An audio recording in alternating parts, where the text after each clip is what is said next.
Bueno, básicamente lo que nosotros estamos planteando, más como FOSDE, pero que ya ha sido también diversos temas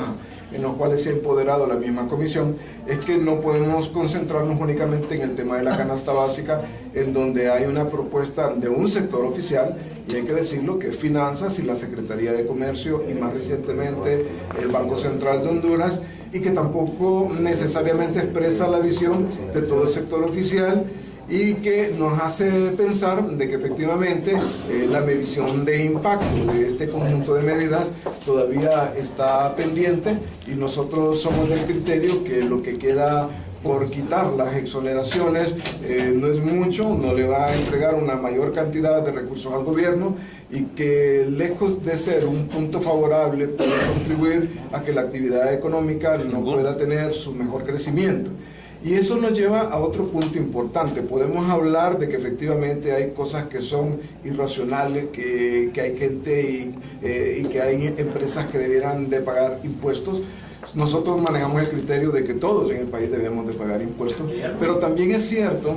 de que hay otro elemento que tenemos que considerar, y es el gasto público. En ese gasto público que crece entre 9 y 12% todos los años, es imposible tener suficientes fuentes, es decir, suficiente cantidad de contribuyentes para poder pagar ese crecimiento. Y para ejemplo muy sencillo, habrá que recordar que solo el presupuesto del año 2013 equivale a tener por lo menos 20.000 millones de lempiras más que lo que fue el año pasado, y ninguna posibilidad existe en el país de que con la canasta básica se va a lograr tener el dinero para poder cubrir esa enorme brecha. De otra parte, no tenemos ninguna duda de que va a ser necesario revisar otros aspectos, como los tratados de libre comercio, como otros asuntos que pueden influir de manera directa en lo que se puede llamar un impacto a nivel inflacionario, y que sin lugar a dudas ya en este momento una parte de la canasta básica,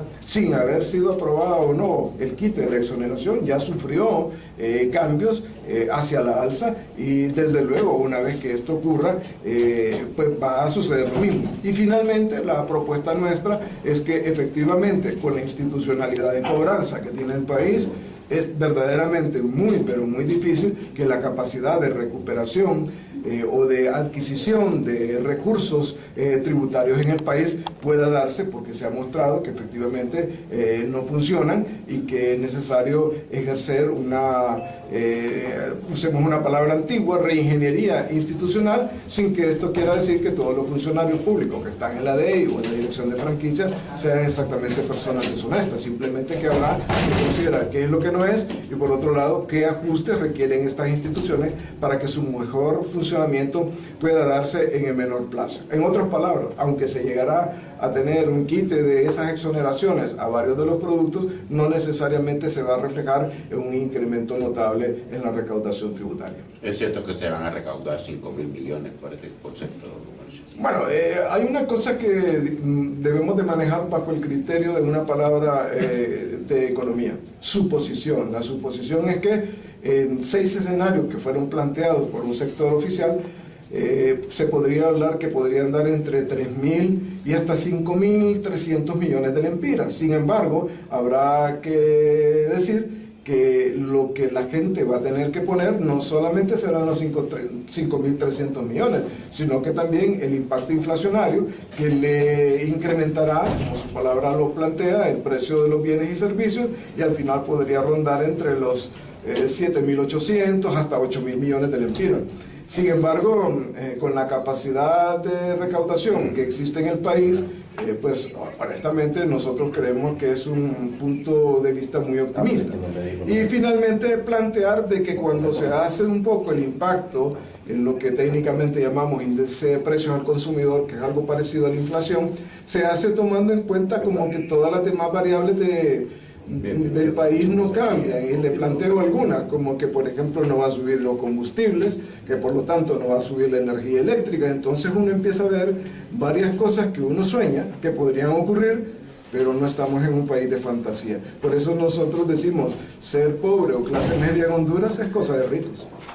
Es decir, que este planteamiento que ustedes están haciendo deben de buscarse concretamente a quienes, o si vale la pena esto del sacrificio fiscal y no ampararse en una canasta básica que podría ser disuasorio. Bueno, le planteo por lo menos 4 variables que nosotros hemos visto.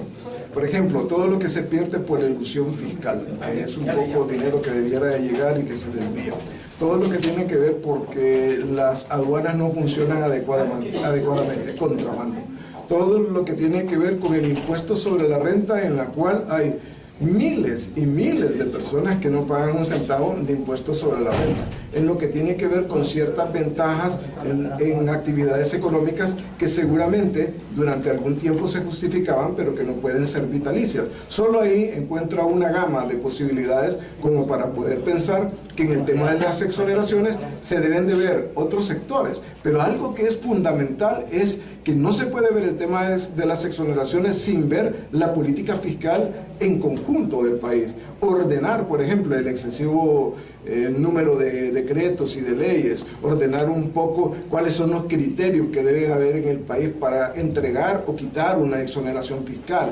El tema de que a nadie se le puede dar de manera vitalicia una exoneración fiscal, de que toda empresa o institución debiera de programar anualmente cuál va a ser el nivel de sacrificio fiscal o de dinero que no le va a pagar al gobierno, y de acuerdo a eso fijarle un techo, es parte del panorama que podemos abordar sin entrar en crisis con la actividad económica del país y sin afectar pues demasiado el bolsillo de los consumidores, ¿verdad? Sino más bien intentando de poner cierto nivel de armonía, porque el país no puede seguir creando inestabilidad fiscal, modificando todo lo que tiene que ver con las leyes correspondientes cada vez que se estime necesario en términos de recaudación o en términos de gasto. Pero sin sacrificar un solo sector, en este caso la clase media, porque los pobres no pagan porque no tienen y los ricos porque no quieren pagar. Absolutamente es cierto, y no hay ninguna duda de que cuando se aborda los productos o los bienes de la canasta básica que podrían ser quitada su exoneración, estamos hablando de aquel nivel de consumo de un sector de población que seguramente tiene que ver con clase pobre, casi llegando a media, y la clase media, porque si probablemente estamos hablando de la clase que tiene más posibilidad de recursos, pues bueno, lo más seguro toman caviar y champán, ¿no? Es otro tipo de cosas que ni siquiera se le ocurrirá a alguien ponerlo como parte de la canasta.